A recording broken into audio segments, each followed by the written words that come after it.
તમે કહ્યું ને કે રાજનીતિમાં નથી, પણ મને ખબર છે 2012માં તમે રાજનીતિમાં આવતા આવતા બોર્ડર ઉપરથી તમે જ પાછા ખસી ગયા.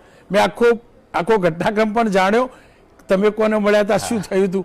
એટલે તમે રાજનીતિની બોર્ડર ઉપર તો આવી જ ગયા. બીજું, કલાકાર ક્યારે સામાન્ય ન હોઈ શકે, તમારા જેવો ને કોઈ પણ કલાકાર, એ પણ હકીકત છે. કારણ કે તમે કલાની પણ સેવા કરો છો, ભાષાની પણ સેવા કરો છો. પણ એક અંતિમ સવાલ, જુઓ વાત હવે ગુજરાતના સન્માનની છે, આનું સમાધાન શું હોઈ શકે? મારું માનવું છે ત્યાં સુધી તો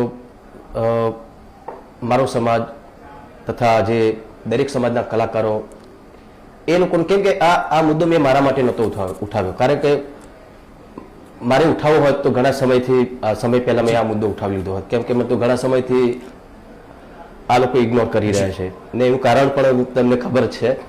અભિનેતા વિક્રમ ઠાકોરને વિધાનસભામાં આમંત્રણ મળ્યું હતું, પરંતુ તેઓ જવાના નથી. હવે શા માટે નથી જવાના એ તો એમને જ ખબર હશે, કારણ કે તેઓ સરકારથી નારાજ ચાલી રહ્યા છે. એ વાત બધા જાણે છે. જોકે આજે ઘણા કલાકારો વિધાનસભા પહોંચ્યા હતા. એમાંથી જ એક અભિનેતાએ એવી વાત કરી હતી કે આજે દિગ્ગજ કલાકારો ઉપસ્થિત રહ્યા છે. તો શું વિક્રમ ઠાકોર દિગ્ગજ કલાકાર નથી? આ એક મોટો પ્રશ્ન છે. આ અંગે વિક્રમ ઠાકોરને જ્યારે પૂછવામાં આવ્યું ત્યારે તેઓએ કટાક્ષ કરતા કહ્યું કે હું તો એક નાનો કલાકાર છું.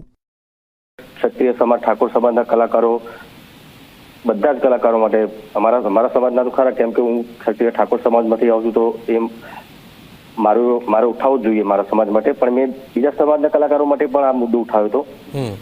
અને સરકારશ્રીએ મારી આ નાની વાત સાંભળી અને અત્યારે બધા કલાકારોને બોલાવી રહ્યા છે 26 ને 27 તારીખે. તો બહુ સારી વાત છે અને મારા માટે તો બહુ મોટી વાત છે કે સરકારશ્રીએ મારી આવી નાની વાત સાંભળી. તો ખરેખર ત્યાં તો સરકારશ્રીને હું ધન્યવાદ કહું છું, આભાર માનું છું એમનો કે તમે આટલી મારી વાત સાંભળી. અને બીજું કે જે કલાકારો ત્યાં આજે બી ગયા હતા અને કાલે બી જશે, આજે ગયા હતા બધા બહુ મોટા કલાકારો, તો બહુ નાનો કલાકાર છું, એમનું સન્માન થયું, તો એમનું સન્માન થયું એટલે મારું સન્માન થઈ ગયું, બરાબર છે. એટલે હું ત્યાં નથી ગયો તો બી મને કોઈ એનું એ ફરક શું નથી. મને ખૂબ જ આનંદ છે કે ભાઈ સરકારે આ બધા કલાકારોનું સન્માન કર્યું.